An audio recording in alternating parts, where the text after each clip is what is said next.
പരിശുദ്ധാത്മാവേ എന്നിൽ വന്നു നിറയണമേ. പരിശുദ്ധാത്മാവേ കൃപ ചൊരിയണമേ. പരിശുദ്ധാത്മാവേ ശക്തി പകരണമേ. പരിശുദ്ധാത്മാവേ കൃപ ചൊരിയണമേ. പരിശുദ്ധാത്മാവേ ശക്തി പകരണമേ. പരിശുദ്ധ പരമ ദിവ്യകാരുടെ നാഥനായ ഈശോയ്ക്ക് എന്നേരവും ആരാധനയും സ്തുതിയും പുകഴ്ചയും ഉണ്ടായിരിക്കട്ടെ.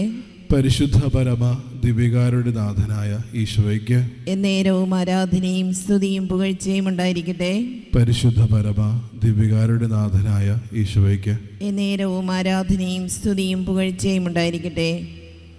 സ്നേഹമുള്ളവരെ, ഒരു നിമിഷം നമ്മളൊരു ആൾത്താരയ്ക്ക് ചുറ്റും ഈ തിരുവോസിയിലേക്ക് നമ്മുടെ ജീവിതം എന്തു തന്നെയാണെങ്കിലും അതെല്ലാം ഉപേക്ഷിച്ച് ഒരു തിരുവോസിയിലേക്ക് ഈശോയിലേക്ക് നമ്മൾ ഓരോരുത്തരും ഉറ്റുനോക്കുമ്പോൾ തിരിച്ചറിയേണ്ടത് എത്രത്തോളം നമ്മൾ ഓരോരുത്തരും അവിടുത്തെ കരുണ നമ്മുടെ ജീവിതത്തിൽ അനുഭവിക്കുന്നു എന്നുള്ള കാര്യമാണ്.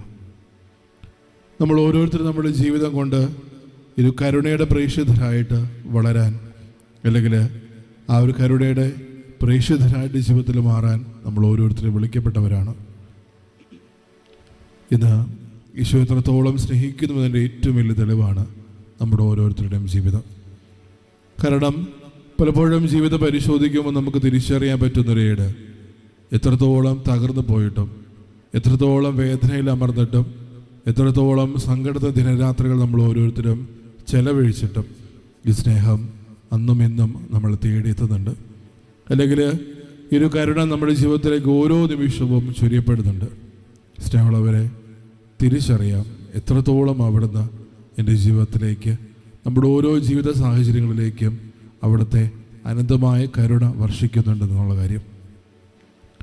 ഈ ഒരു തിരുവോസിയുടെ മുമ്പിൽ നമ്മൾ ഓരോരുത്തരുമായിരിക്കുമ്പോൾ ഓരോ നിമിഷവും ഓർക്കേണ്ടത് ഈ സ്നേഹം എന്നെ പിന്തുടരുക മാത്രമല്ല, ആ സ്നേഹം എന്നെ ഓരോ നിമിഷവും പൊതിയുകയും ചെയ്യുന്നുണ്ട്. മണിക്കൂറുകൾക്ക് മുമ്പ് ഈ കരുണയുടെ ഏറ്റവും വലിയൊരു പ്രതിച്ഛായ ലോകം മൊത്തം കണ്ട നിമിഷങ്ങളിലേക്കാണ് നമ്മൾ ഓരോരുത്തരും എത്തി നിൽക്കുക. ഒരു സുവിശേഷ പ്രസംഗകനായിട്ടും അല്ലെങ്കിൽ മറ്റുള്ളവരെ ക്രിസ്തുവിലേക്കും ചേർത്ത് നിൽക്കുന്ന ഒരു മനുഷ്യൻ ഒരു വളരെ അസാധാരണമായ സംഭവത്തിൽ കൊല്ലപ്പെടുന്നു. ചാർലി കിർക്ക് എന്ന് പറയുന്ന ആ ഒരു മനുഷ്യൻ ലോകത്തോട് ഓരോ നിമിഷവും പറഞ്ഞത്, നിങ്ങൾ ക്രിസ്തുവിലേക്ക് നിങ്ങളുടെ ജീവിതം അല്ലെങ്കിൽ നിങ്ങളുടെ കണ്ണുകൾ ഉയർത്തുക എന്നതാണ്. എൻ്റെ ജീവിതവും എൻ്റെ ജീവിത സാഹചര്യങ്ങളും എന്തുമായിക്കൊള്ളട്ടെ, പക്ഷേ ഞാൻ തിരിച്ചറിഞ്ഞതിൽ വെച്ച് ഏറ്റവും നല്ലൊരു വ്യക്തിത്വം എന്ന് പറയുന്നത് ക്രിസ്തുവാണ് എന്നുള്ള കാര്യം അവർ മനുഷ്യൻ ലോകത്തോട് വിളിച്ചു പറഞ്ഞു. അവർ മരണത്തിന് ഇത്രയും ദിവസങ്ങൾ പിന്നിടുമ്പോൾ ഒരു വലിയ ജനാവലിയുടെ മുമ്പിൽ അദ്ദേഹത്തിൻ്റെ സ്വഭാര്യ വന്ന് അവിടെയുള്ള ഓരോരുത്തരോടും വിളിച്ചു പറയുന്നത്, എൻ്റെ ഭർത്താവിൻ്റെ ഘാതകനോട് ഞാൻ മാപ്പ് കൊടുക്കുന്നു, അല്ലെങ്കിൽ അവനോട് ക്ഷമിക്കുന്നു എന്നാണ്. ഒരുപക്ഷെ നമ്മൾ സുവിശേഷം പരിശോധിക്കുമ്പോൾ ക്രിസ്തുവിൻ്റെ ഹൃദയം കരുണയാണ് നമ്മൾ ഓരോ നിമിഷവും എണ്ണി പറയുമ്പോൾ ഏറ്റവും കൂടുതൽ തിരിച്ചറിയേണ്ട ഒരു കാര്യം, കുരിശിൽ ആ ഒരു വേദനയുടെ അത്രത്തോളം പാരമ്യത്തിൽ നിൽക്കുമ്പോഴും തമ്പുരാൻ ലോകത്തോട് പറയുന്നതും അതുതന്നെയാണ്, നിങ്ങളും മറ്റുള്ളവരോട് കരുണയായിരിക്കുവേ. അല്ലെങ്കിൽ ആ ഒരു കുരിശിൽ കിടന്നുകൊണ്ട് തമ്പുരാൻ നമ്മൾ ഓരോരുത്തരോടും ഇതേ സുവിശേഷം ആവർത്തിക്കുമ്പോഴും ഇതേ ജീവിതത്തിൽ ആ ഒരു സ്നേഹത്തിൻ്റെ പൂർണ്ണത നമ്മൾ ഏറ്റെടുക്കാൻ വിളിക്കപ്പെടുമ്പോഴും തിരിച്ചറിയണ ഒരു കാര്യം, നമ്മളും ഈ ഒരു കരുണയുടെ പ്രേക്ഷിതരായിട്ട്, വാഹകരായിട്ട് നമ്മുടെ ജീവിതത്തിൽ നമ്മളും മാറേണ്ടതുണ്ട്.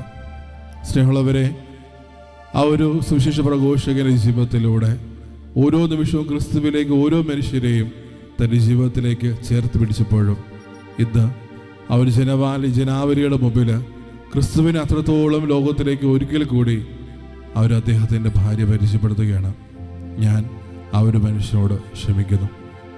സ്നേഹമുള്ളവരെ, എത്രത്തോളം നമ്മുടെ ജീവിതത്തിൽ സുവിശേഷം ഏറ്റെടുക്കാൻ പറ്റുമെന്ന് നമ്മൾ ഓരോരുത്തരും പരിശോധിക്കുമ്പോൾ തിരിച്ചറിയേണ്ട ഒരു കാര്യം, നമ്മുടെ ബലഹീനതയിലും നമ്മുടെ താഴ്ചയിലും നമ്മുടെ വെല്ലുവിളികൾ നിറഞ്ഞ ഓരോ നിമിഷത്തിലും എത്രത്തോളം ആ ഒരു സ്നേഹം ഈ ലോകത്തോട് പറഞ്ഞു വയ്ക്കാൻ പറ്റും എന്നുള്ള കാര്യമാണ്.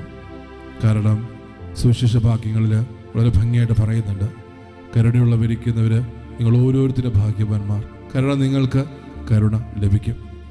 ഈ ഒരു കാര്യം അതിൻ്റെ പൂർണ്ണതയിൽ എത്രത്തോളം നമ്മുടെ ജീവിതത്തിലേക്ക് സ്വീകരിക്കുമ്പോൾ നമ്മൾ ഓർക്കേണ്ട ഒരു കാര്യം, നമ്മുടെ ജീവിതത്തിലും നമ്മളും കരുണയോടുകൂടി വർത്തിക്കുന്നുണ്ടോ എന്നുള്ള കാര്യമാണ്.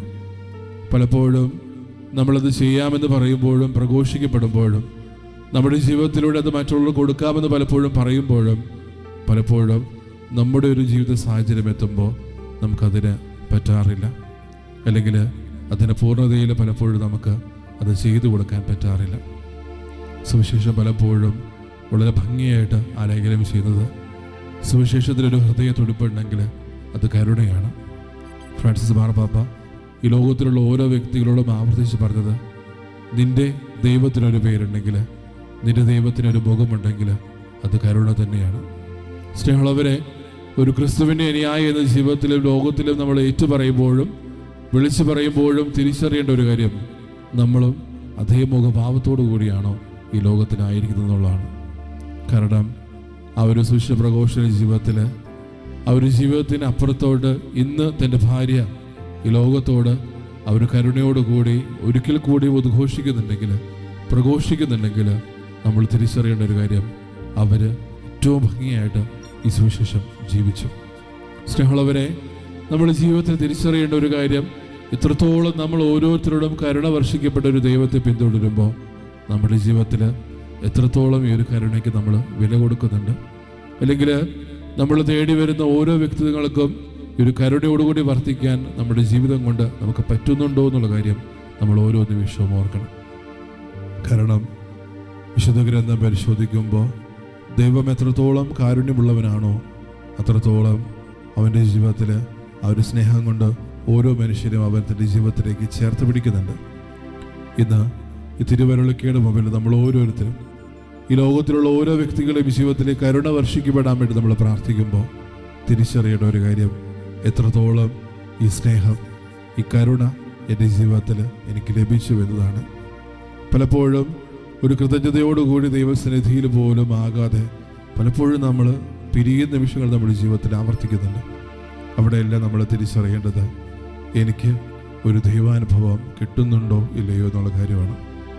യോഹന്നാന്റെ സുവിശേഷത്തിൽ മഗ്ദലേന മറിയം ലോകത്തോട് തൻ്റെ ശിഷ്യരെ ഏറ്റവും സ്നേഹിച്ചിരുന്ന വ്യക്തികളോടും ആവർത്തിച്ച് പറഞ്ഞത്, ഞാൻ എൻ്റെ ഗുരുവിനെ കണ്ടു എന്നാണ്. സ്നേഹമുള്ളവരെ, ഇരുവരുളിക്കയുടെ മുമ്പിൽ നമ്മുടെ ജീവിതങ്ങൾ നമ്മൾ സമർപ്പിക്കുമ്പോൾ ഏറ്റുപറയുമ്പോൾ തിരിച്ചറിയേണ്ട ഒരു കാര്യം, ഞാൻ സ്നേഹിക്കുകയും വിശ്വസിക്കുകയും ചെയ്യുന്ന ഈ ദൈവത്തെ എനിക്ക് കാണാൻ പറ്റുന്നുണ്ടോ?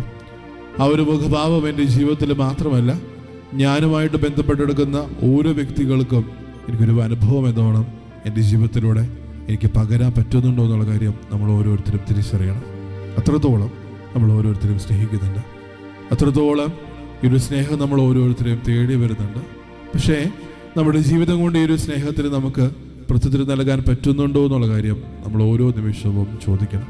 കാരണം പലപ്പോഴും പാപം എന്തെന്ന് നിർവചിക്കുമ്പോൾ ദൈവശാസ്ത്രജ്ഞന്മാരും ദൈവത്തെ അറിഞ്ഞവരും പലപ്പോഴും പറയുന്ന ഒരു കാര്യമുണ്ട്, അത് ദൈവസ്നേഹത്തിൽ നിന്ന് അകന്നു പോകുന്ന നിമിഷങ്ങളാണ്.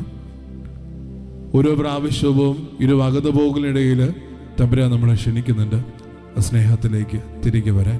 അതാണ് സ്നേഹമുള്ളവരെ, നമ്മുടെ ജീവിതത്തിലേക്ക് അവിടുന്ന് കരുണ വർഷിക്കപ്പെടുന്ന നിമിഷങ്ങൾ. ഈ കരുണ ഓരോ നിമിഷവും ഓരോ പ്രാവശ്യവും അവിടുന്ന് ആവർത്തിക്കുന്ന പോലെ എൻ്റെ ജീവിതത്തിൽ ഞാനുമായിട്ട് ബന്ധപ്പെട്ടെടുക്കുന്ന ഏതൊക്കെ വ്യക്തികൾക്ക്, ഏതൊക്കെ എൻ്റെ ജീവിതത്തിൽ ഒരു സഹായഹസ്തം നീട്ടാൻ പറ്റുന്ന വ്യക്തികൾക്ക് ഞാൻ പകരുന്നുണ്ട് എന്നുള്ള കാര്യം നമ്മൾ ഓരോ നിമിഷവും ഓർക്കണം. കാരണം എൻ്റെ ദൈവത്തിന് ഒരു പേരുണ്ടെങ്കിൽ, ഒരു മുഖമുണ്ടെങ്കിൽ അത് കരുണ തന്നെയാണ്. ആ ഒരു മുഖഭാവത്തോടു കൂടി എൻ്റെ ജീവിതത്തിൽ എനിക്ക് വർത്തിക്കാൻ പറ്റുന്നുണ്ടോ എന്നുള്ള കാര്യം നമ്മൾ ഓരോ നിമിഷവും ഓർക്കണം. കാരണം ഈ സ്നേഹം എന്നെ തിരിച്ചറിയുന്നുണ്ടെങ്കിൽ, ഈ സ്നേഹം ആ ഒരു സ്നേഹത്തിലേക്ക് എന്നെ ക്ഷണിക്കുന്നുണ്ടെങ്കിൽ, നമ്മളും നമ്മുടെ ജീവിതം കൊണ്ട് ഈ കരുണയിലേക്ക് നമ്മുടെ ജീവിതം ചേർത്ത് വെക്കാൻ വിളിക്കപ്പെട്ടവരാണ്. സ്നേഹമുള്ളവരെ, കൂപ്പകരങ്ങളോടെ ദിവ്യകാരുനാഥന് ആശീർവാദം സ്വീകരിക്കാൻ നമ്മൾ ഓരോരുത്തരും ഒരുങ്ങുമ്പോൾ നമ്മുടെ ഹൃദയാഭിലാഷങ്ങൾ, നിയോഗങ്ങൾ, പ്രാർത്ഥനകൾ, അർത്ഥനകൾ, ഒപ്പം നമ്മളോട് വളരെ പ്രത്യേകമായിട്ട് ഈ ശുശ്രൂഷയുടെ മധ്യത്തിൽ ചോദിച്ച എല്ലാ നിയോഗങ്ങളും പ്രാർത്ഥനകളും ദൈവസന്നിധിയിലേക്ക് നമുക്ക് ചേർത്ത് വയ്ക്കാം. അവിടെ അനന്തമായ സ്നേഹവും കരുണയും അവരുടെ ജീവിതത്തിലേക്ക് ചൊരിയപ്പെടാൻ വേണ്ടി നമുക്ക് ആഗ്രഹിക്കുകയും പ്രാർത്ഥിക്കുകയും ചെയ്തുകൊണ്ട് താഴ്ന്ന സ്വരത്തിൽ സ്തുതിച്ചുകൊണ്ട് ദിവ്യകാരുനാഥന് ആശീർവാദം നമുക്ക് സ്വീകരിക്കാം.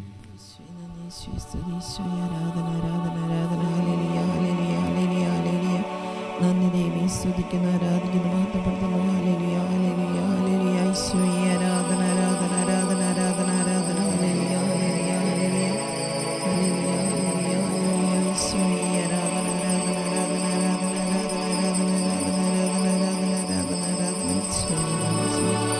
പരിശുദ്ധ പരമമാ ദിവ്യകാരുണ്യമേ, എന്നുമെന്നും അങ്ങേക്കാരാധന.